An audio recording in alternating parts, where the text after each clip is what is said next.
여러분 안녕하십니까? 이 시간에도 주님의 전에 오신 여러분들을 진심으로 환영하고 하나님의 축복하심이 함께 하시길 바랍니다.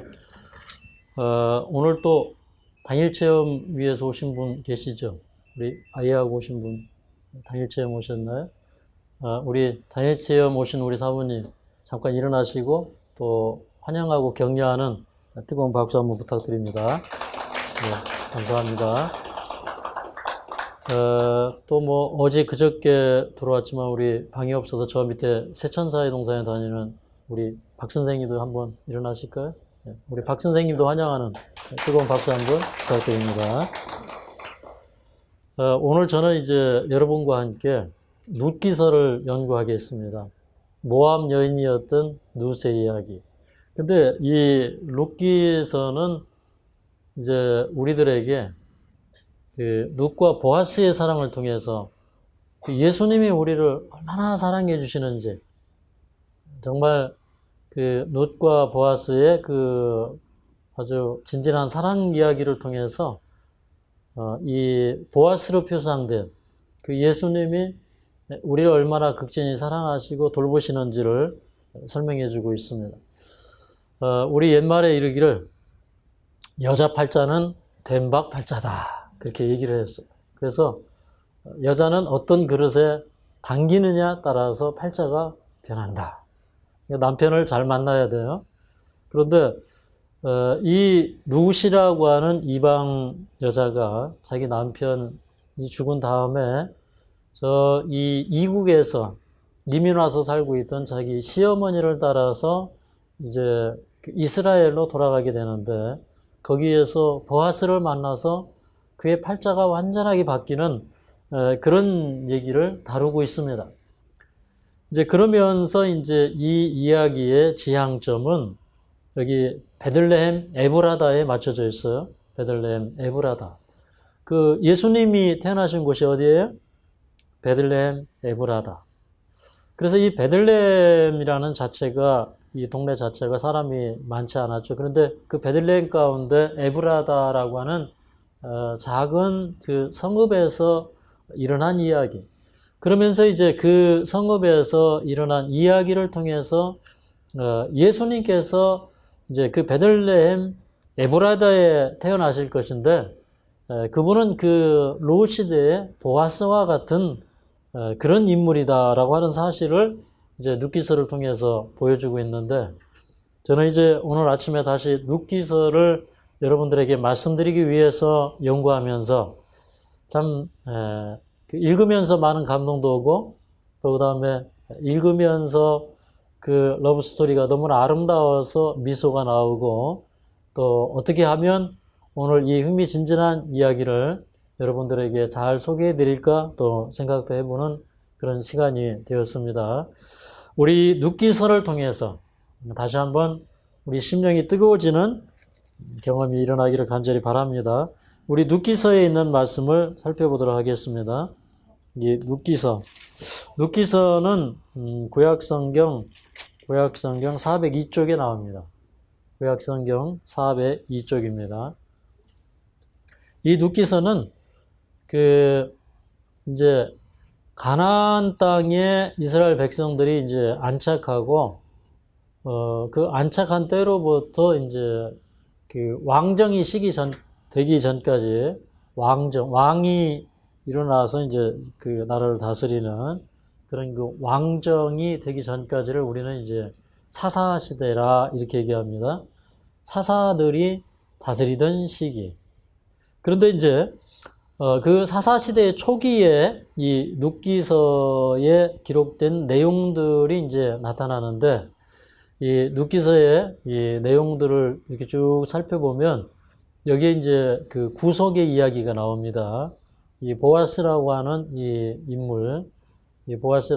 인물이 등장하는데, 이 보아스는 이제 기업 물을 자가 되고, 그 기업 물을 자는 바로 예수님을 표상했어요. 옛날에 이제 고대 이스라엘의 이 제도 가운데 이 기업을 물러주는 제도가 있어요. 이것은 이제 히브리어는 고엘이라고 얘기합니다. 그래서 고엘 제도 이렇게 얘기합니다.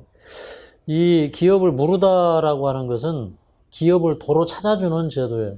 그러니까 이스라엘 백성들이 이제 가나안 땅에 들어간 다음에 하나님께서 각 지파별로 이제 땅을 다 분배해 줬어요. 그러니까 각 가정마다 땅이 분배가 된 것입니다.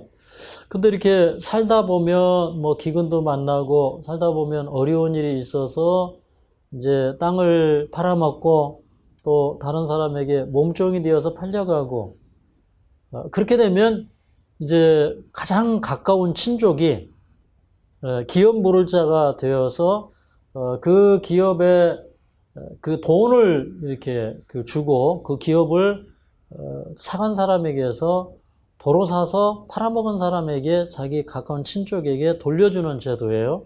그럴 뿐만 아니라 노예로 팔려갔으면 돈을 주고 노예를 속량해주는 이제 돈을 주고 속량해주는 이게 이제 구속 사업인 것입니다. 그 다음에 또 한 가지는 이제 이 기업 모르는 제도 가운데 또 우리가 특이하게 살펴봐야 될 것은 이제 어떤 사람이 이제 결혼을 하면 그 기업을 대물림을 해야 돼요. 그 자기 아들에게 물려줘야 되는데 근데 아들이 없는 거예요. 그래서 이제 그 아들이 없게 되면 어떻게 되냐면 원래 이제 이 가게가 어떤 사람이 이제 죽게 되면 그러면 만약에 이제 그 형이 죽으면 동생이 형수하고 결혼을 해서 아들을 낳아가지고 형 이름으로 자기 이름이 아니라 형 이름으로 그 대가 지속되도록 그 기업이 이 되물림이 되도록 그렇게 해줘야 돼요. 네. 근데 이제 오늘 이제 그 배경을 보면 이제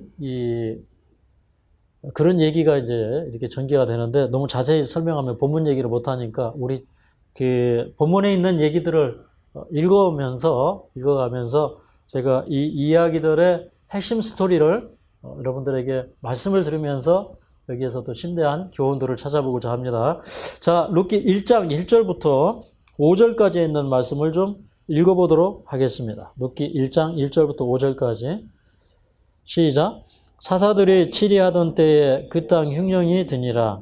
유다 베들레헴의 한 사람이 그 아내와 두 아들을 데리고 모압 지방에 가서 우거했는데 그 사람의 이름은 엘리멜렉이요 그 아내의 이름은 나오미요 그 두 아들의 이름은 말론과 기럧이니 유다 에브람 에브라다 사람들이더라. 그들이 모압 지방에 들어가서 거기 유하더니 나오미의 남편 엘리멜렉이 죽고 나오미와 그 두 아들이 남았는데 그들은 모압 여자 중에서 아내를 취하였는데 하나의 이름은 오르바요 하나의 이름은 룻이더라. 거기 거한 지 10년쯤에 말론과 기럧 두 사람이 다 죽고 그 여인은 두 아들과 남편의 뒤에 남았더라.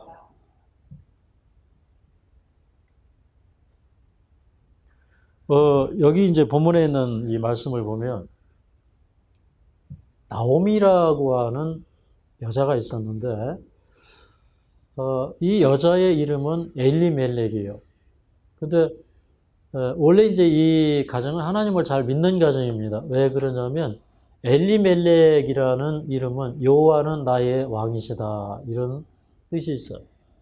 그러니까 하나님을 잘 믿는 이 가정이었는데 그런데 이 베들레헴에 기근이 와서 이제 이 가정이 자기의 이 기업을 놓고 그리고 이제 아마 팔아먹고 갔을 가능성도 있습니다.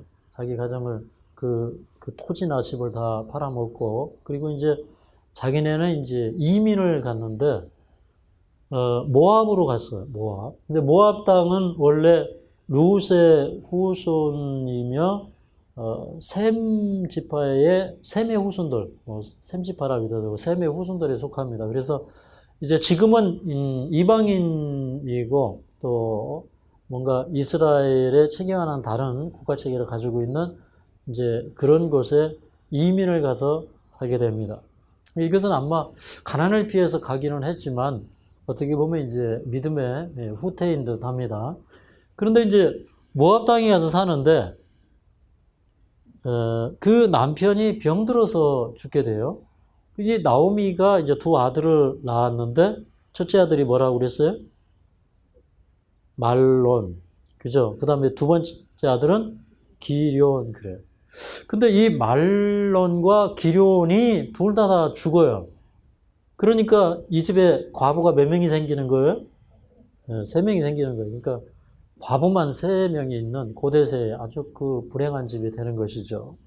근데 이 두 아들의 이름의 뜻을 보면 말론이라는 뜻은 병약한 이런 뜻이고 기럨이라는 뜻은 쇠약한 그런 뜻이에요. 그러니까 두 아들들이 병약하고 쇠약했어요. 그러니까 어릴 때 태어날 때 이렇게 보니까 얘네들이 참 약하게 태어났어요. 네. 어떤 사람은 7달 만에 나온 사람도 있고 어떤 사람은 8달 만에 나온 사람도 있고 어떤 사람은 체중 미달로 나오기도 하고 그러는데 아마 이 태어날 때부터 이 두 아들들은 이렇게 병약하고 쇠약한 아들들이었기 때문에 이름을 아예 그렇게 붙여줬던 것 같아요. 그런데 타향살이 10년 만에 남편 죽고 어느 날 병으로 큰아들이 죽더니 그 다음에 둘째 아들이 또 그 뒤를 이어서 비실비실 하더니 죽어버리는 겁니다. 자, 이제 그렇게 되면 한 가정은 완전히 망하는 것이고 이 가정에는 위기가 찾아온 것입니다. 그런데 10년쯤 살다 보니까 참 과부 셋이서 가정을 꾸리면서 사는 것이 쉽지 않죠. 그런데 소식을 듣자 하니 하나님께서 저 베들레헴에 풍년을 주셨다는 얘기가 들려옵니다. 그래서 이제는 이 철새처럼 이제 다시 먹고 살기 위해서 이제 이국 땅 10년 동안 와서 살아보려고 했지만 재미없었던 이국 생활을 버리고 이제 일어나서 고향으로 가자 하고 이제 두 며느리를 데리고 고향을 향해서 가는 것입니다. 그런데 이제 이 본문을 가만히 이렇게 살펴보면 이 나오미라고 하는 이 시어머니는 하나님을 믿는 여자예요. 하나님을 믿는 사람이고 그 다음에 그 시아버지도 비록 돌아가시기는 했지만 하나님을 신실하게 모시는 그런 그 시부모였어요.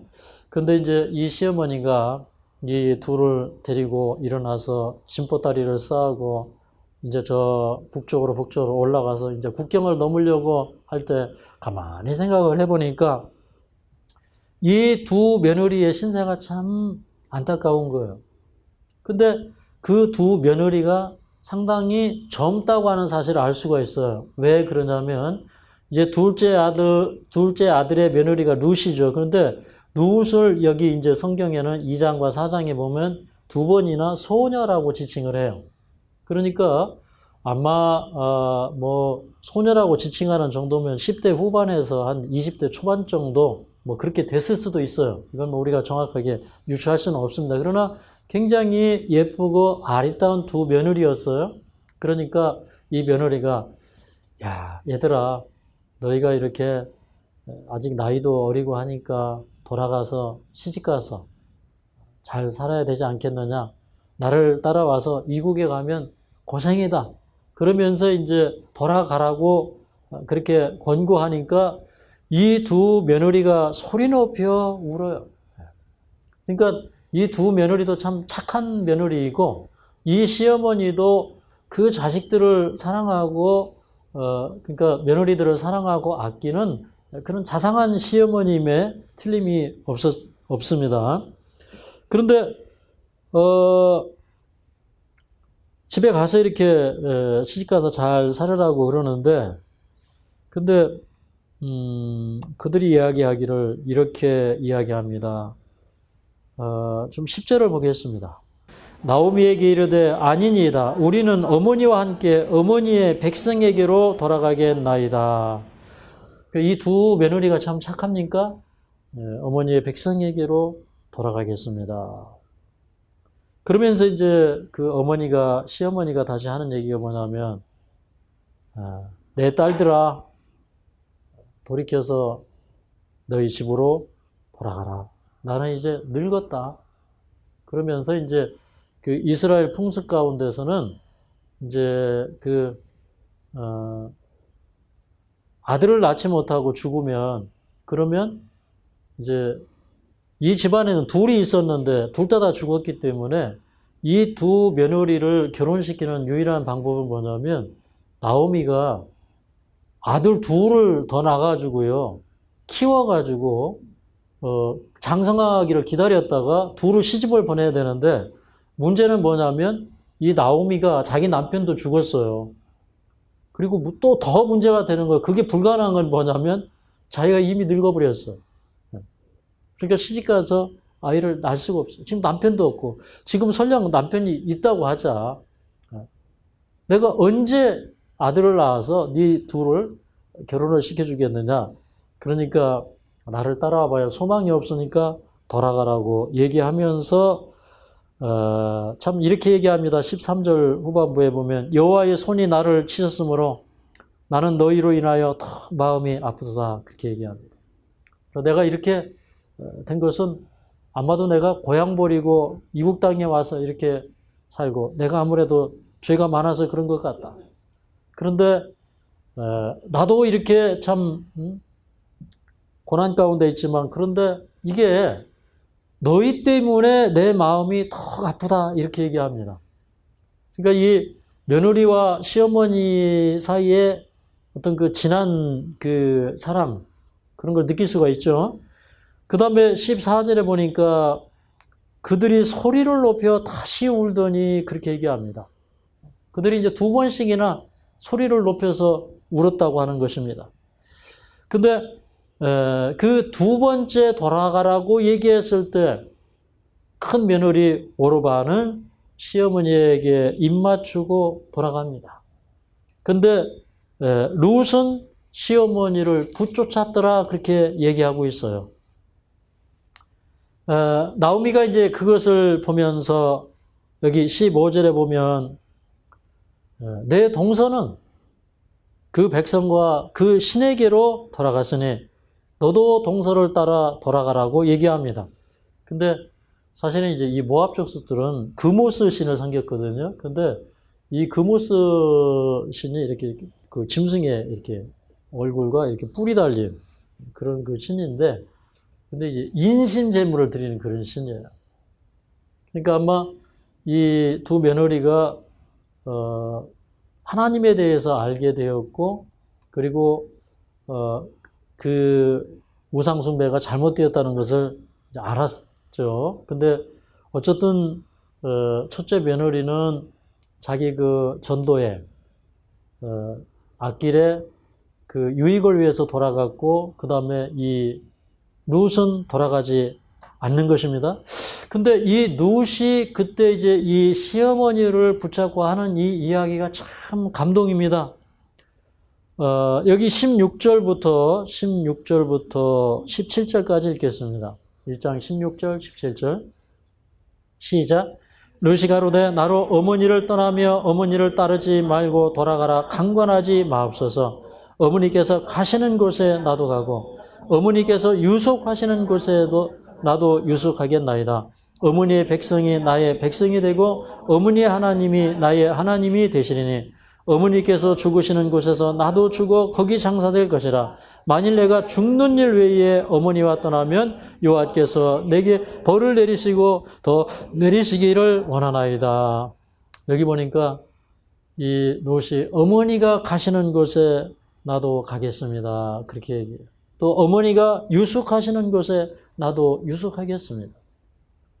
사실 우리 자식들이 자식의 의무 그것을 잘 감당해야 돼요. 그러니까 이 나라의 풍습에 의하면 이 뭐 모압의 풍속이든 이스라엘의 풍속이든 이제 자기 남편이 죽어요. 자기 남편이 죽고 시어머니나 시아버지가 있으면 어떻게 해요? 버려야 됩니까? 모셔야 됩니까? 모셔야 돼요. 자기는 그 책임을 다하겠다는 거예요. 어머니 가시는 곳에 나도 가고 어머니 유숙하시는 곳에 어머니와 같이 살면서 내가 어머니 모시겠다는 것입니다. 그 다음에 또 하는 얘기가 뭐냐면 어머니의 백성이 나의 백성이 되고 그렇게 얘기합니다. 여러분 이 얘기가 쉬운 얘기일까요? 어려운 얘기일까요? 여러분 아직도 어리기 때문에 자기 고향집에 어머니 아버지 다 살아계시고 형제들이 있을 것입니다. 친구들도 있어요. 결혼하기 전에 친하게 지냈던 친구들, 이웃들이 있어요. 그런데 거기를 떠나서 이제 자기는 돌아올 보장이 없는, 그죠? 보장이 없는 그 길을 가면서 어머니의 백성이 나의 백성이 되겠다. 내가 신앙을 위해서 본토 친척 아비집을 떠나겠다 이 말입니다. 어머니의 백성.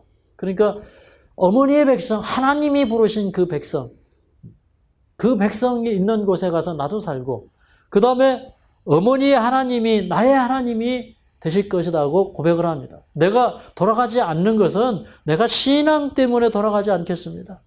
나는 그 택함받는 그 백성의 어머니를 따라서 그 백성이 되겠습니다. 그러니까 이 룻은 자기 앞에 전개되고 있는 이 운명에 대하여 그런 무엇인가 의미 있는 얘기를 합니다.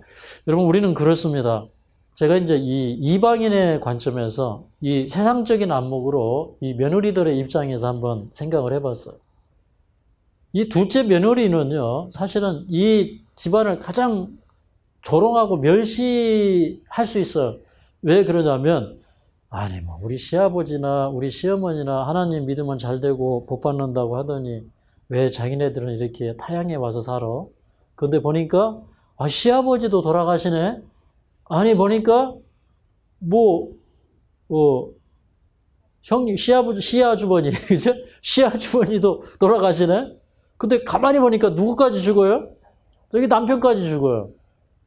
그러니, 이 하나님을 믿는 신앙을 가져봐야 아무 소용이 없고, 이런 사람들 따라가서 이 백성 가운데 한 사람이 된다고 하는 것은 더더군다나 이것은 허황된 생각이고 미련한 생각이에요. 네. 그런 생각이 오르바에게는 살짝 있었기 때문에 고향으로 돌아가고 신앙 버리고 갔어요. 근데 룻은 그렇게 생각하지 아니하고 내가 비록 이런 일이 일어났지만 하나님께서 이 이국 멀리 이렇게 이 믿음의 가족을 보내서 이렇게 내가 하나님을 알게 했으니 이 시어머니가 얼마나 소중하냐 이 말이에요. 나에게 신앙을 가르쳐준 이 시어머니가 나의 친부모보다 친어머니보다도 더 귀한 분이 아니냐 이 말입니다. 아멘입니까? 그래서 인생은요, 생각하기 나름입니다. 인생을 어떻게 생각하느냐에 따라서 앞길이 열릴 거예요. 우리의 삶을 우리는 어떻게 받아들이고 수용하느냐에 따라서 우리의 삶이 달라질 것입니다. 여러분은 어떤 생각을 하고 계십니까? 아침에 일어나서 세상이 참 슬퍼 보였습니까? 아니면 여러분의 처지로 인해서 낙심하는 마음이 몰려왔습니까? 오늘 룻과 같은 생각이 우리 마음에 깃드시기를 간절히 바랍니다. 그러시면서 17절에 뭐냐면 어머니 죽음이 우리를 갈라놓는 것이 아니면 나는 어머니를 결코 버리지 않겠습니다. 제가 어머니를 떠나면 하나님께서 내게 벌을 내리시고 더 내리시기를 원합니다. 자기가 잘못된 인생길을 가면 어떻게 해야 돼요? 우리는 책망해서라도 깨닫게 해주시기를 구하는 그런 마음으로 세상을 살아가야 돼요. 네. 잘못할 때 벌도 내리지 아니하시고 화도 내리지 아니하시고 그런 하나님이 아니라 내 인생을 잘못 걸어갈 때 정말 우리가 하나님을 우러러 한 점 부끄러움이 없는 그런 삶을 살아야 됩니다. 그리고 이제 19절부터는 이제 그들이 정말 고향으로 돌아왔어요. 베들레헴 에브라다 성읍으로 돌아왔어요. 근데 10년 만에 나오미가 돌아오자 사람들이 이제 그 왁자지껄 하면서 온 성이 다 소동하면서 이 사람이 나오미가 아니냐? 그 남편은 엘리멜렉이었고 이렇게 그 아들과 두 아들들과 함께 떠났는데 어떻게 다 죽고 이 며느리만 그 여자 혼자만 과부가 돼가지고 돌아왔느냐? 이런 것이 이제 사람들에게 이 소재거리가 된 겁니다. 근데 이제 나오미가 그렇게 얘기하는 걸 보고 내 이름을 이제 나오미라 하지 마시오. 원래 그 나오미라는 뜻은 사랑스러운 자 그런 뜻입니다. 사랑스러운 자. 그러니까 아마 이 나오미가 정말 그 외향으로는 참 사랑스러운 그런 분일 수 있어요. 그리고 원래 뭐 기쁨, 즐거움 뭐 이런 뜻으로 있는 걸 봐서는 이분이 이게 이렇게 닥쳐온 불행이 이분하고 잘 어울리지 않는 거예요. 근데 참 이 세상을 살다 보면 참 원치 않게, 참 어울리지 않게 그렇게 이제 고통이 수반돼서 살아가는 사람들 참 많죠. 어떤 사람 보면 온실에서 자란 그런 화초 같은데 그 사람의 인생 얘기를 들어보면 참 밥복한 그런 사람들이 많죠. 근데 사실 나오미도 그런 사람 가운데 하나였어요. 그래서 이제 내 이름을 이제 나오미라고 하지 말고 마라라 하라 그렇게. 마라는 괴로움 뭐 이런 뜻이에요. 그러니까 내 인생이 쓰다, 괴롭다 이런 뜻으로 이제 말하라 그렇게 얘기를 합니다. 그리고 이제 21절에 보면 내가 풍족하게 나갔더니 이제는 빈손으로 돌아오게 되었다라고 얘기합니다. 아마 그때도 어려워서 나가긴 했는데 지금은 완전히 달달 털려가지고 나왔어요. 그때는 그냥 어려운 뿐이었는데 지금은 남편 죽었죠. 두 아들 죽어서 돌아왔죠. 그러니까 완전 달달 털려가지고 나온 거예요. 그렇죠? 근데 여러분 우리 인생 살다 보면 탈탈 털려도 우리 낙심할 게 아니에요. 믿음을 따라 살아야 됩니다. 근데 이 시어머니가 며느리한테 신앙 하나 잘 전수해 줬어요. 그래서 이제 이 나오미가 나중에는 너무너무 기쁘고 즐거운 이제 인생을 살면서 마지막을 맞이하게 되죠. 그리고 이제 그 때가 22절에 보면 보리추수를 시작할 때예요. 보리추수를 시작할 때. 근데 이 눕기서는요, 그 이스라엘에는 7대 절기가 있죠. 근데 특별히 그 7대 절기 때에 이렇게 그 성경을 돌아가면서 읽었어요. 그런데 이 눕기서는 오순절 때에 읽었어요. 오순절 때. 그러니까 성경을 이렇게 돌아가면서 읽는데 이 오순절에 이 눕기서를 읽었어요. 왜 그러냐면 이제 이 룻이 돌아와서 이 보리추수 시작할 때부터 밀추수 끝날 때까지 한 7주 동안. 근데 이제 이 유대 민족의 절기를 보면 이제 보리단을 추수해서 드려지는 첫 단을 추수해서 드리는 요제절부터 그 다음에 저 오순절까지 딱 7주가 걸려요. 그래서 이제 보리추수를 첫 단을 할 때부터 이제 계산을 해가지고 50일째 되는 날이 오순절이에요. 요게 이제 추수 기간입니다.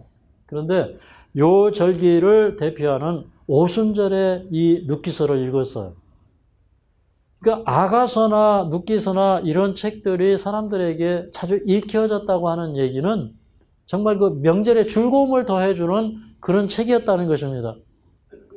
은혜가 되는 그런 내용이었다 이 말입니다. 왜 그러냐면 이 눕기서가 그리고 있는 그 소망을, 눕기서가 그리고 있는 그런 그 하트를 하나님께서는 지금도 우리를 위해서 그리고 계셔요.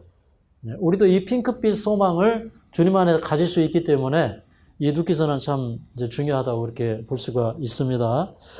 근데 이제 돌아오긴 했는데 뭐 집에 돌아왔다고 먹을 게 있는 것이 아니죠.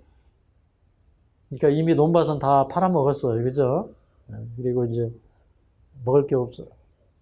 근데 이제 이 룻이 시어머니한테 제안을 합니다. 어머니, 제가 오늘은 나가서 보리 이삭을 좀 주오겠습니다. 내가 누구에게 은혜를 입으면 제가 그 밭에 가서 보리를 주겠습니다. 그렇게 이제 얘기를 해요. 그리고 이제 보리 이삭을 주스러 나왔어요. 근데 이제 우연히 이제 그 마침 이제 보리 추수를 하고 있는 사람들을 만나서 거기 이제 간청을 해서 내가 이 밭에서 보리 이삭을 좀 주게 해달라고 얘기합니다. 근데 이제 성경은 이제 이렇게 얘기하고 있어요. 2장 3절에 보면 우연히 엘리멜렉의 친족 보아스에게 속한 밭에 이르렀더라 그랬어요. 근데 우연히 이르렀다고 그랬는데 사실 우연 속에 하나님의 섭리가 있어. 맞습니까? 여러분 여기 뭐 인터넷 우연히 검색하다 온 것 같은데 따지고 보면 하나님의 섭리가 있는 거예요. 여러분 믿습니까? 예. 그래서 기도하는 사람이 걸어가는 길은 그게 우연이 없어요. 근데 여기 보니까 그냥 어떻게 하다 보니까 하필 어디로 갔냐면 자기 시아버지의 친족의 밭으로 간 것이에요. 아주 제대로 찾아갔습니까? 예. 자기 시아버지가 살아있을 때 이 집을 이렇게 극진히 잘 돌보고 아주 가까운, 그러니까 친족 중에서 두 번째 가까운 그런 친족의 집에 간 것입니다. 근데 이제 마침 이제 그 추수하는 걸 보기 위해서 보아스라고 하는 사람이 왔어요. 근데 이 보아스의 이름은 그에게 힘이 있다. 그런 뜻이에요. 보아스는 그에게 힘이 있다. 그러니까 그렇게 힘 있는 사람을 만나면 여자 팔자가 뭔 팔자가 되는 거예요? 상팔자가 되는 거예요. 그죠? 예, 이 여자 팔자가 대박 팔자가 상팔자가 되는 거예요. 근데 이제 그 보아스가 왔는데 보아스가 그 종들을 향해서 하나님께서 너희와 함께 하시기를 원하노라. 그런데 이 종들은 하나님께서 당신에게 복 주시기를 원하십니다. 그래요. 이런 집을 뭐라고 그러냐면 되는 집이다. 이렇게 얘기해요. 그러니까 그 주인이 와가지고 깨부리지 말고 열심히 일해 이러는 게 아니고 하나님께서 함께 하셔서 너희 좀 다치지 않고 건강하게 일 잘 순조롭게 하기를 원한다는 것입니다. 그러니까 이 종들도 감사해가지고 뭐라고 하는 거예요? 하나님께서 당신에게 복 주시기를 원하나이다. 지난번에 제가 눕기스를 얘기할 때 이 복에 초점을 맞춰가지고 서로 축복하고 복을 빌어주는 그런 아름다운 장면을 제가 설명을 했습니다. 근데 이 보아스가 이렇게 보니까 한 소녀가 와가지고 이렇게 그 이삭을 주고 있는 것입니다. 그래서 이는 네 소녀냐 이렇게 물어봅니다. 그랬더니 이 사람이 바로 저 그 모압 땅에 이민 갔다가 돌아온 그 남편 잃어버리고 두 아들 죽고 그리고 돌아온 그 며느리입니다. 그렇게 얘기를 합니다. 그랬더니 이제 그 얘기를 하면서 뭐라고 그러냐면 이 그 롯이 내가 당신들 밭에서 당신들 따라서 이 단 사이에서 이삭을 좀 줍도록 허락해달라고 그래서 허락을 해줬는데 그런데 이제 그 잠시 집에서 쉰 외에는 지금까지 쉬지 않고 일하는 중입니다. 그렇게 얘기를 해요. 근데 이제 여기 집에서 잠시 집에서 쉰 외에라고 하는 이 번역은 70인역이나 불가타역을 따라서 번역을 했지만 그러나 개정표준역에는 뭐라고 번역을 했냐면 잠시도 쉬지 않고 이렇게 얘기합니다. 그러니까 이 소녀가 그 이삭을 줬는데 쉬지 않고 아주 열심히 하는 거예요. 그러니까 잠시 쉰 외에는 그런 표현은 오히려 잠시도 쉬지 않고 일을 했다 이런 표현 같아요. 그러니까 아주 열심히 일을 한 거예요. 그러면서 지금까지 계속 죽고 있다는 것입니다.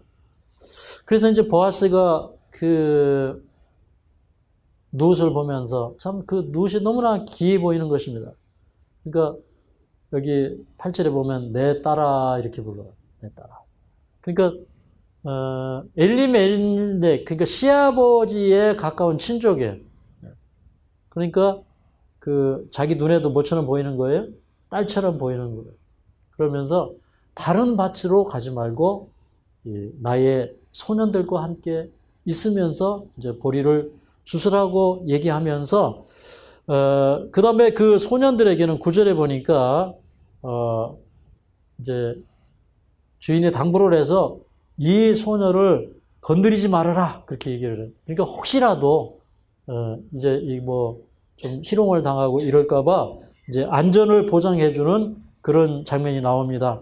그러면서 이제 이삭을 줬다 보면 또 그 목이 마르고 할 수가 있으니까 그리고 이제 그 떠온 물을 마실 수 있는 배려를 또 해줍니다.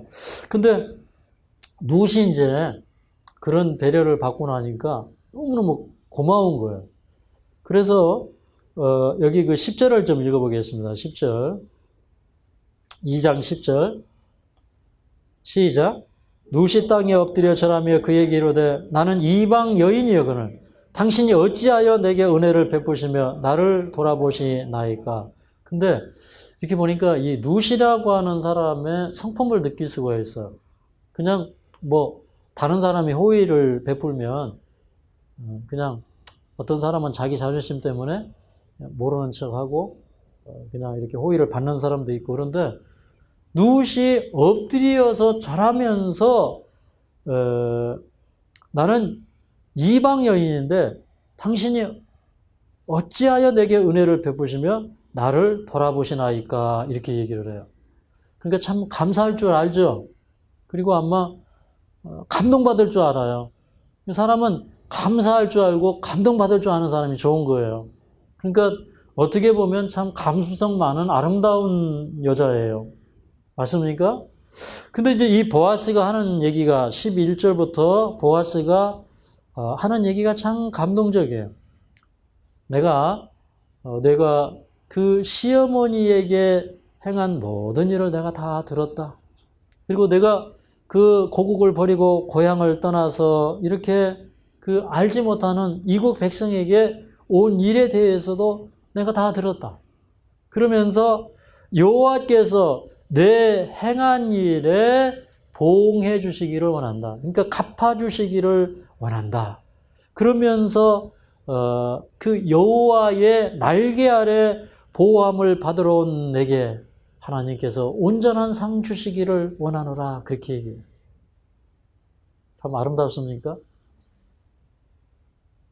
뭐 그런 찬미도 있는데, 주 날개 밑 내 편이시며 거기 서시기를 원하노라, 이런 그 찬미도 있는데, 근데 사실 이제 그 나중에 이 보아스와 룻 사이에서 다윗이 태어나거든요. 근데 다윗이 이런 표현을, 그 날개 아래라는 표현을 시편에 여러 번 써요. 여러분 참 이 춥고 배고픈 인생이 마치 그 새 새끼가 그 어미의 그 날개 아래 이렇게 탁 이렇게 품어지는 것처럼 그 깃털 아래 들어가면 참 포근하고 따뜻할까요? 우리도 여호와의 그 날개 아래 그 깃털 속에 들어가면 참 포근할까요? 근데 이 얼마나 인생이 지금 이 춥고 힘들고 어려운 그런 시기를 살아갑니까? 그런데 그것을 보면서 그 여호와의 날개 아래 쉼을 얻으려고 온 이 여인에게 복을 빌고 축복하는 모습을 보게 됩니다. 그때 이제 롯이 감격해서 내가 당신께 은혜 있기를 원하나이다, 이렇게 얘기합니다. 나는 당신의 시녀와도 같지 않은, 당신보다 시녀보다도 못한 나지만, 그러나 당신이 이 시녀를 위로하시고 마음을 기쁘게 하는 말씀을 하셨습니다, 이렇게 얘기합니다. 그러니까 이 룻도 이렇게 그 얘기를 하는 걸 보면 참 지적이고 현숙하고 그 말이 조리가 있고 아름다운 여자예요. 그렇죠? 참 아름다운 여자입니다. 근데 이제 14절부터는 보면은 더 달달한 이야기가 기록이 되어 있어요. 근데 이렇게 점심때가 되어서 이제 밥을 먹는데, 근데 다 이렇게 떡을 떼고 있는데, 그런데 이 보아스가 이 룻을 자기 상으로 부릅니다. 그리고 자기는 이제 초에 찍어 먹어요. 그러니까 신 포도주 이제 맛이 들어있는 그런 그 뭐라고 할까요? 소스죠. 이렇게 우리는 레몬 소스 먹는데 이 사람들은 이제 그 포도 소스, 그래서 이제 떡을 찍어서 먹는 거예요. 그런데 뭐라고 하냐면, 이거 맛있는데 여기다가 떡을 좀 찍어 먹으라, 이렇게 얘기합니다. 그리고 이제 아마 다른 상에는 없었던 것 같은데 이 보아스의 상에는 볶음국식이 있었어요. 하늘마을 식탁에도 뭐가 있어요? 볶음국식이 있어요. 아름다운 소스도 있고 볶음국식도 있어요. 그런데 이 볶음국식을 좀 먹으라고 이렇게 줍니다. 그래서 이제 롯이 노십니까? 누십니까? 누시 사랑을 받으면서 거기 이제 밥을 먹습니다. 밥을 먹는데 그리고 이제 밥을 먹고 또 일이 시작이 되는데 소년들을 불러서 얘들아 여기 이삭을 줍는 이 소녀 건드리면 안 돼. 또 그 다음에 이렇게 뭐 너희들 이렇게 책망하거나 좀 우락부락하게 이렇게 무섭게 말하지 마. 이렇게 얘기합니다.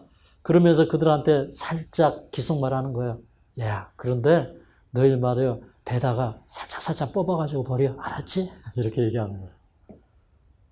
이걸 보면 참 이 누시 극진한 지금 보호를 받고 있습니까? 근데 여러분 우리 인생길이 그래요. 우리 인생길이 춥고 힘들고 어려운 길 갈 때 주님께서는 그렇게 은혜를 베푸시는 거예요. 그래서 어떻게 보면 우리가 이삭죽지하면서 살아온 인생이 있어요. 저도 이제 이 학창시절에 맨날 이삭 주스면서 살았던 것 같아요. 이삭 주스면서. 이제 뭐, 아르바이트도 몇 개씩 하고, 이삭 주스면서 살죠. 한 번은 제가, 교회에서 이제 개인 기도 시간이 되었어요. 뭐, 2명씩, 3명씩 이제 짝을 지어서 기도를 하는데, 이제 제가 이제 신학교 다닐 때, 우리 후배가 있었는데, 이 친구는 저보다 나이가 어린데 아이가 셋이에요. 근데 이제 주말이면 항상 이렇게 교회에 내려가는데 어떤 때는 뭐 시동 걸어놓고 뭐 한참 안 가고 또 얘기하고 막 그래요. 저하고 친하니까. 한참 이렇게 시동을 걸고 안 가길래 자네 왜 안 가고 있어? 지금 빨리 가야 될 텐데. 그러면서 혹시 차비나 있어? 이거 주머니에서 이제 10,000원짜리 한두 개 이렇게 꺼내가지고 주면 형님 어떻게 알았어요? 제가 차비가 없어가지고 지금 못 가고 있습니다. 가기는 가야 되는데 기름값이 없어가지고 지금 출발 못하고 있습니다. 근데 속에서는 얼마나 애타면서 기도할까요? 근데 하루는 이렇게 둘이 다 기도를 하는데 제 마음속에 무슨 생각이 들어가냐면 그때 저는 이제 어떻게 해서 이제 등록금을 해결을 했어요. 근데 제가 이제 어디에서 20만 원을 돌려받은 게 있어요. 근데 기도가 마칠 때쯤 제 마음속에 무슨 생각이 드냐면 야, 너 그 20만 원 있지? 그거 내 후배에게 주거라. 그런 성령의 음성이 들리는 듯해요. 그래서 제가 이제 끝나고 나서 내가 자네한테 20만 원을 주겠네. 그랬더니 이 친구 하는 얘기가 아니 형님 어떻게 하셨어요? 저 지금 10만 원이 부족해가지고 10만 원 달라고 기도했는데 바로 형님이 20만 원 주신다고 하시네. 제가 10만 원 없어가지고 등록금을 못 내고 있습니다. 그래요. 아니야, 나는 20만 원을 줘야 돼. 그래도 어떻게 그때 제가 20만 원을 줬는지 뭐 하여튼 둘이가 한참 싸웠어. 저는 20만 원 주겠다고 그러고 이 친구는 나는 10만 원만 기도했으니까 10만 원은 형님이 쓰라고 그래가지고 그날 한참 실갱이 했어요. 어떻게 주기는 줬는데 그렇게 해서 이제 우리가 인생 살다 보면 하나님의 은혜로 이삭 죽기 하면서 사는 때가 많아요. 맞습니까? 이삭 죽기 많이 해보셨어요?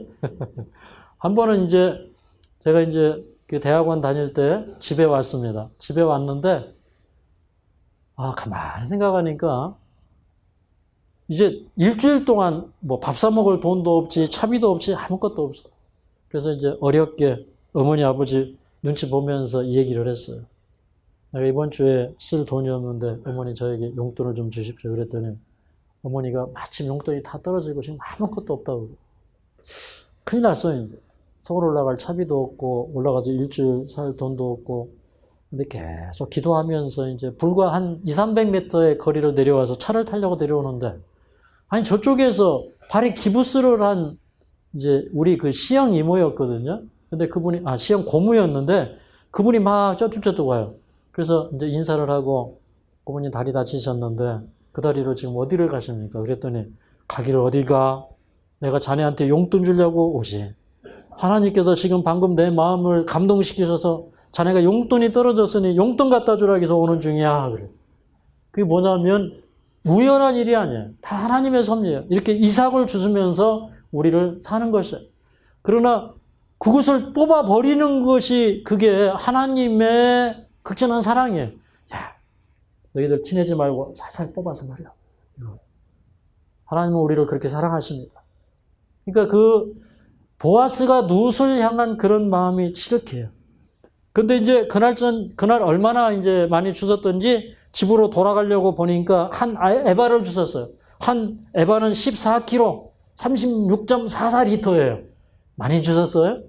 예, 따가지고 또 이삭을 또 이렇게 훑어가지고 거기다 계속 넣었는데, 그가 이제 한 에바나 주셨습니다. 그리고 이제 와서, 이제 어머니 제가 오늘 이만큼 많이 주셨어요. 그랬더니, 어떻게 이렇게 많이 주셨어? 그랬더니, 제가, 보아스라는 분을 만나가지고 그 밭에 가서 이렇게 많이 주워왔습니다. 그분이 저한테 이렇게 배려를 해 주었습니다. 그랬더니 하는 얘기가, 야, 참 그 고마운 사람이다.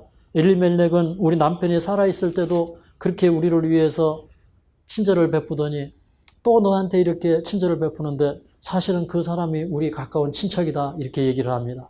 그러면서 그 사람이 우리의 이 망해버린 기업을 도로 찾아줄 수 있는 권한이 있는 사람 가운데 하나이다. 이렇게 얘기합니다. 근데 이제 그리고 나서도 이제 한 7주의 시간이 흘러가는데, 그런데 이제 보리 추수가 이루어지고 이제 한 2주부터는 이제 밀 추수가 이루어지는데, 이제 밀 추수가 거의 맞춰질 때까지 그 밭에 가서 그렇게 이제 이 보리 이삭을 주어요. 그러니까 참 열심히 주신 거예요. 열심히 주셨어요. 아마 자기 생각에는 시어머니하고 둘이가 한 1년 먹고 살 거, 그죠? 다음 농사철까지 먹을 거 그냥 다 주시려고 열심히 했을 거예요. 그러니까 여러분, 축복은 열심히 하는데 이르러 오는 것입니다. 아멘입니까? 이삭 죽게 하는 게, 이게 이국 땅에 있는 여자가 신데렐라 대접을 받아도 지금 이국 땅에 와서 살까 말까 하는 여자가, 늙은 시어머니가 이제는 연로해서 이제 밭에 나가서 이삭 죽기 할 수 없어요. 그런데 어머니 집에 모셔놓고 그 다음에 그 이삭을 주어서 시어머니를 극신히 봉양하는 것입니다. 참 아름답습니까? 그리고 이제 그 추수가 끝날 쯤 되었는데 그 시어머니가 그 착한 며느리의 운명에 대해서 늘 생각을 했겠죠. 하루는 불러서 얘기합니다. 며느라, 너도 이제 안식할 곳을 찾아야 되지 않느냐. 그러니까 이제 여기 이제 안식할 곳은 뭐냐면, 여자가 안식하는 건 뭐냐면 상징적으로 이제 결혼을 하는 것입니다.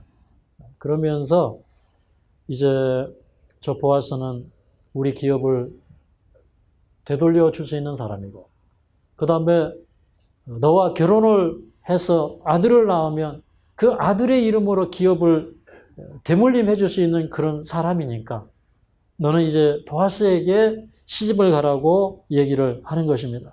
그래서 이제 너를 이제 목욕하고, 그 다음에 머리에 기름을 바르고, 또 좋은 옷을 입고, 그리고 가서 이제 오늘 가만히 이렇게 가서 살짝 봤다가, 이제 낮에 오늘 이삭 죽기 하지 말고, 이삭 죽기 다 끝나고 저녁이 되면 이제 그 보아스가 타작마당에서 잠을 잘 것이니, 너는 이제 아무도 모르게 그 사람이 잠들면 그 발치에 들어가서 덮었던 이불을 이렇게 덮고 거기 누우라. 그렇게 이제 얘기를 합니다.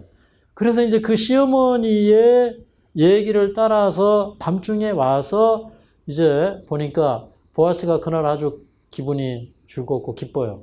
그래서 이제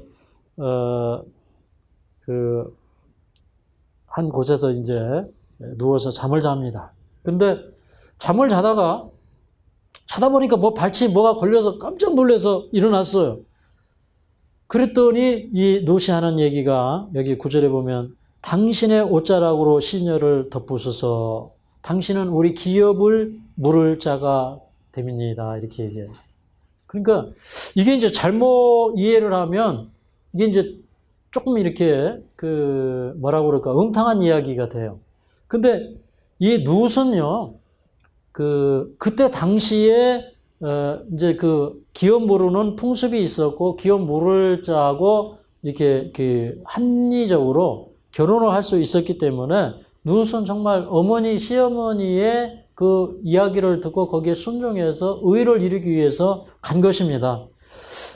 그런데 그 얘기를 이 보아스가 들은 다음에 또 그가 얘기하기를 뭐라고 그랬냐면, 내 딸아, 여호와께서 내게 복 주시기를 원하노라. 그러니까 이 소녀가 너무 귀한 소녀예요.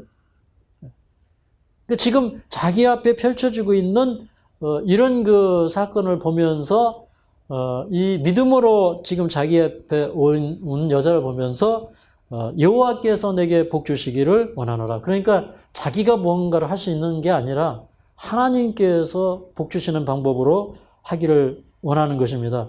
그리고 이제 하는 얘기가 뭐냐면 내가 빈부를 불어나고 연소한 자를 쫓지 아니하였다. 그렇게 얘기합니다.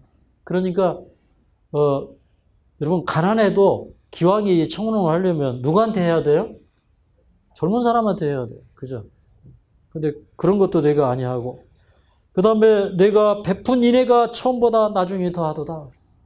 그러면 그 처음에 시어머니를 그렇게 사랑하고 극진히 봉양하고 이랬는데 그거 참 그래서 이방 여인이 여기까지 따라온 그 과정도 귀하고 이삭 죽게 한 과정도 귀한데 근데 이렇게 젊은 여자가 늙은 남자한테 시집가라고 하니까 그걸 또 말씀을 들어가지고 그 나이 많은 그 아버지 뻘 되는 보아스한테 온 게 이게 참 보통 마음이 아니에요. 그러니까 어떤 인생에 잘 되고 이런 걸 떠나서 이 사람은 영적인 것을 사모하고 영적인 것을 중요하게 생각하는 사람이다 이 말입니다. 그러면서 하는 얘기가 11절에 내 딸아 두려워 말라.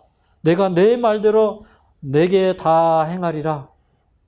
내가 현숙한 여자인 줄은 이 성읍 백성과 내가 다 안다 이렇게 얘기합니다. 그러니까 이렇게 그 현숙하고 아름다운 여인인데 이렇게 이 보아스가 자기 어떤 욕심을 채우기 위한 그런 대상으로 이 여자를 여길 것이 아니다 이 말이에요.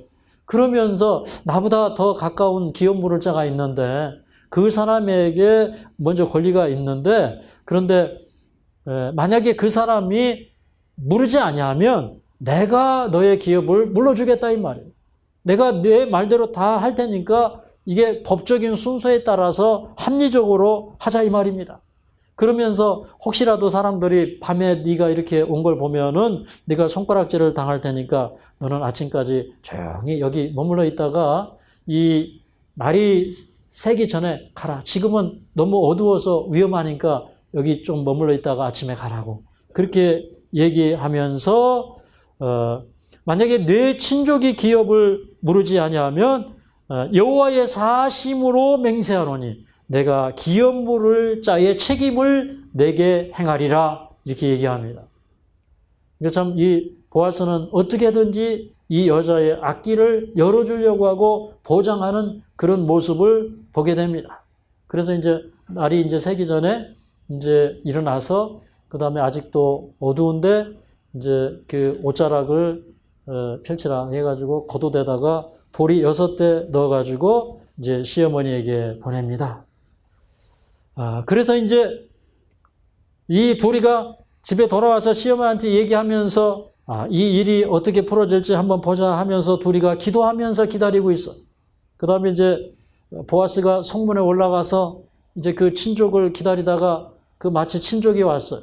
그래서 이제 이 나오미의 집이 이렇게 지금 몰락했는데 근데 당신이 가장 가까운 친족이니 당신이 그 기업을 도로 사줄 생각이 있느냐 그랬더니 자기가 기업을 물으겠다 해요.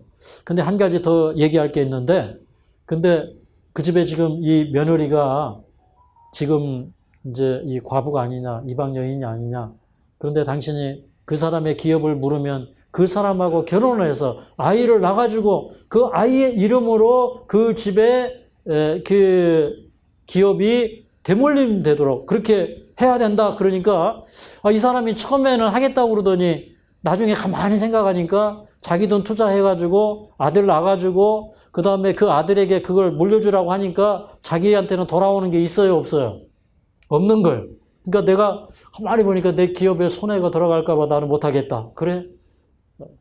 그러면은 이제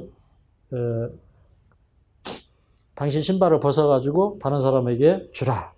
그렇게 해서 이제 그걸 이제 확정하기 위해서 신을 벗어서 이웃에게 주면서 자기 이제 권리를 포기합니다.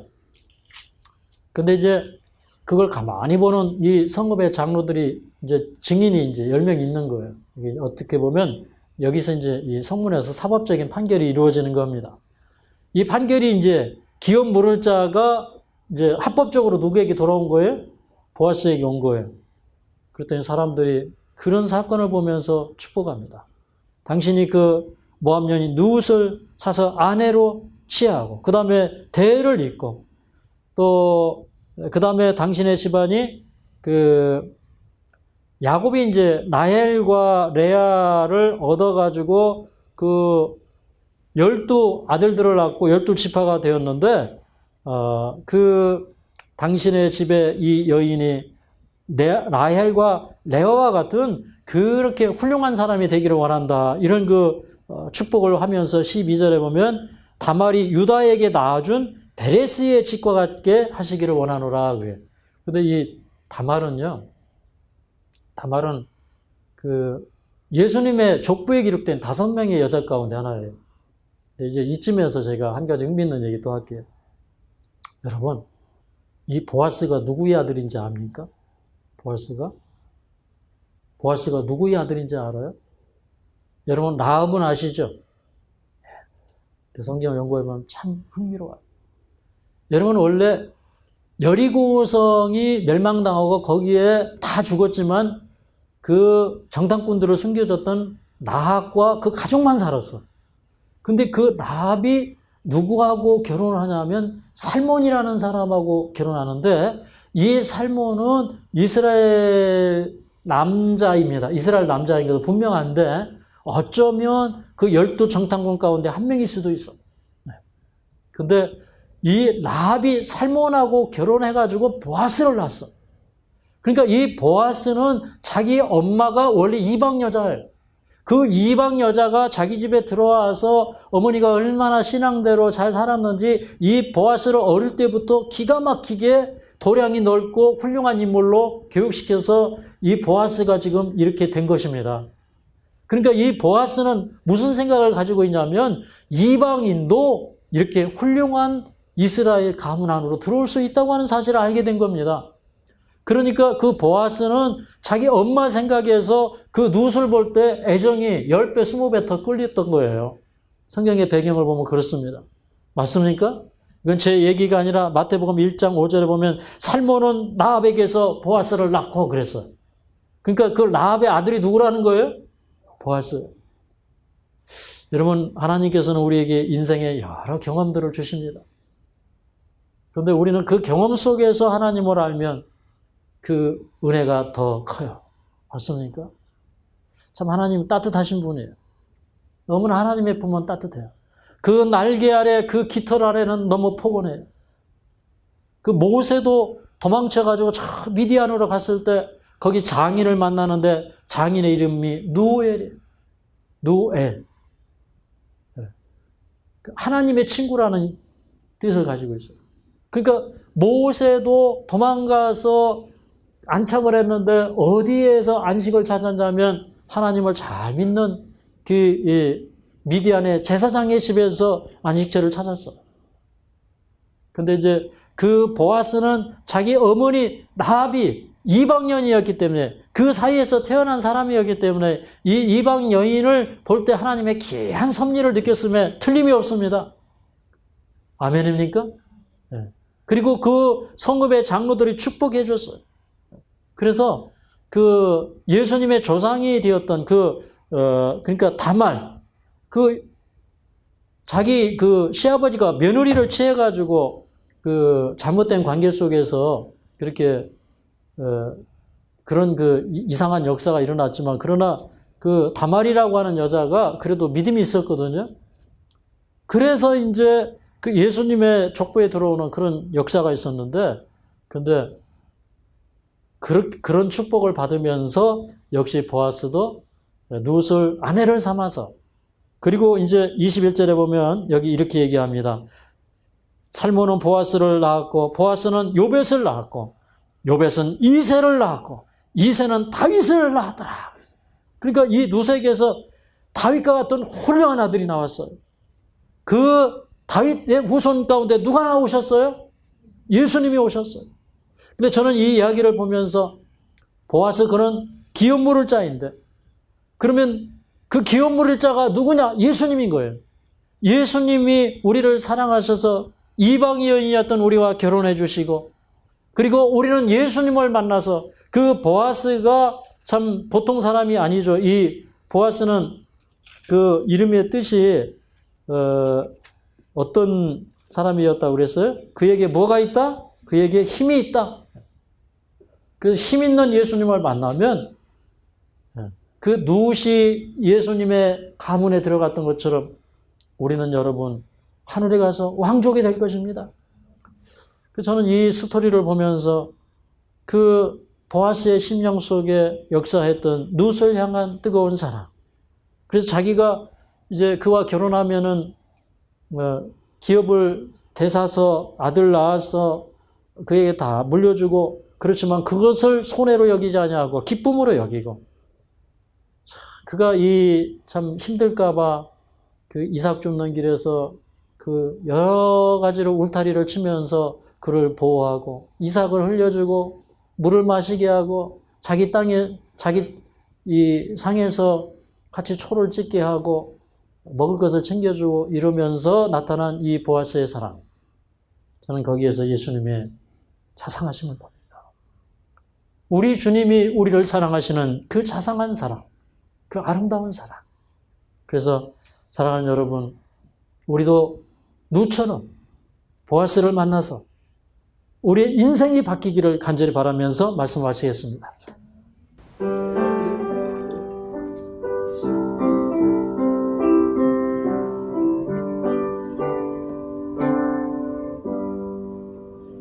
나의 갈 길 다가도록 예수 인도하시니 내 주 안에 있는 공을 어찌 신말이요 믿음으로 사는 자는 하늘 위로 받겠네. 무슨 일을 만나든지 만사형통하리라. 무슨 일을 만나든지 만사형통하리라.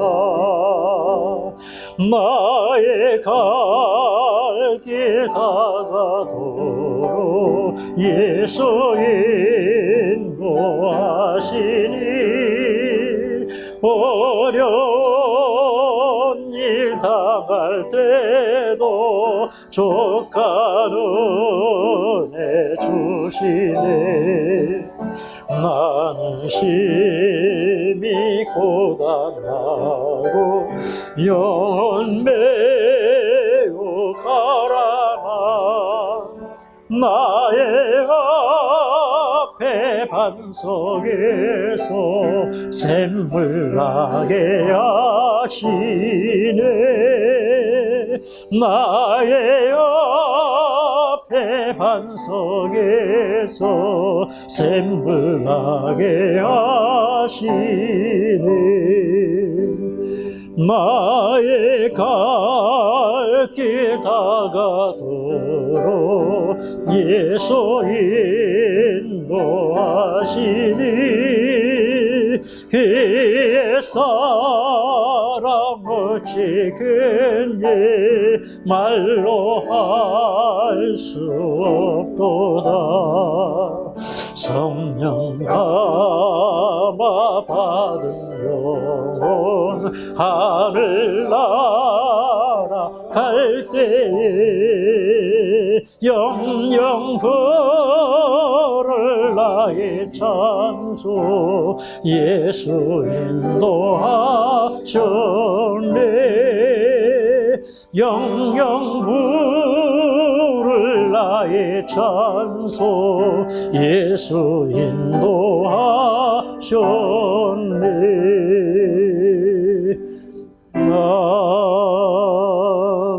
아멘. 자비하신 아버지, 룻은 그 좌절되고 외로운 인생길에서 하나님을 만나고 그 시어머니와 하나님을 따라가되 자기 목숨보다도 더 자기의 의무와 신앙을 더 중요하게 생각했습니다. 참으로 어렵고 힘든 때에 그가 낙심하지 아니하고 하나님의 성품과 인자하심을 믿으면서 따라간 그 길에 보아스를 만나게 해주신 그 은혜를 감사드립니다. 룻과 같은 인생의 길을 걷는 저희들 되게 하여 주시옵소서. 그 룻의 하나님이 우리의 하나님이 되도록 도와주시옵소서. 참으로 그 보아스의 품이 얼마나 따뜻했던지, 참으로 따뜻한 날개 깃털 같은 그 보아스의 품을 발견하는 이 룻은 거기에서 배불리 먹기도 했고 또 그의 그 친절한 대접을 받기도 했고 참으로 그 룻을 만나서 그런 즐거움과 기쁨을 얻게 되었습니다. 그의 인생은 참으로 그가 생각지 못한 방법으로 풀어졌고 그의 미래가 영광스러웠고 그는 또 메시아의 조상이 되는 특권까지 얻게 되었고 그 족보에 기록한 5명의 여자 가운데 하나가 되는 아름다운 축복을 얻었으며 그 가운데서도 그의 이름은 빛났고 그의 후손들은 1년에 한 번씩 이 룻의 이야기를 그 보아스와의 사랑 이야기를 가슴에 새기게 되었습니다. 다시 한번 믿음의 후손이 우리들도 그 믿음의 어머니 룻의 이야기를 오늘 가슴속에 새기면서 우리를 위하여 베푸시는 그 넓은 품, 그 사랑의 품, 그 보아스의 품을 사모하며 우리가 이제 신부가 되어서 그 하늘에 가는 날 신랑 되신 예수님과 더불어서 참으로 왕족이 되어서 영원히 살게 되기를 원합니다. 여기 무릎 꿇고 기도하는 주님의 모든 백성들, 그 나라와 그 유업에 참여하는 자들 되게 하여 주시옵소서. 예수님의 이름으로 간절히 기도하옵나이다.